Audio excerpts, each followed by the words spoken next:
guess I should mention that my ex-girlfriend was black. Yeah. All right. One person's on board. Good. White people always get weird about that. Like, he just mentioned a color.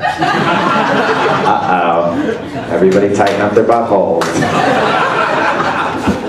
But I mentioned she was black because it's pertinent to the story, right? Like I said, I grew up, small town, kind of thug. Like, you know, a lot of my friends were black growing up. So as soon as I started dating a black girl, I was excited for them to meet each other because they were always like, Zach, you're never going to date a black girl. Black girls don't like you. You're not cool enough.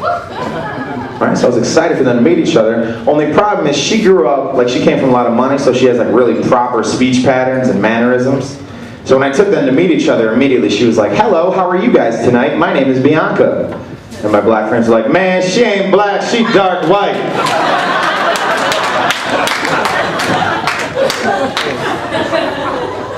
It's like, do I get any points? Come on. I used to take her to shows a lot. She was a great show, like guest. She would laugh a lot, she'd have fun, she would support me. One time after a show, we were in the hallway and this like smaller, older white guy came up to me and he was like, hey, that was a pretty funny show. I'd love to come to another one. I was like, thanks. Then I gave her a kiss on the cheek. At which point he goes, oh.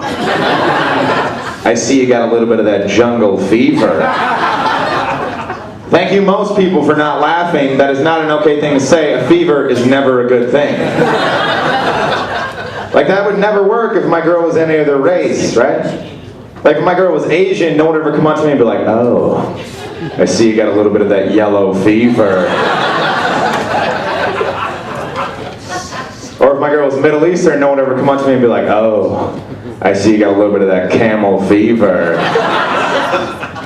Or if my girl was just white, no one would ever come up to me and be like, oh, I see that you don't have a fever.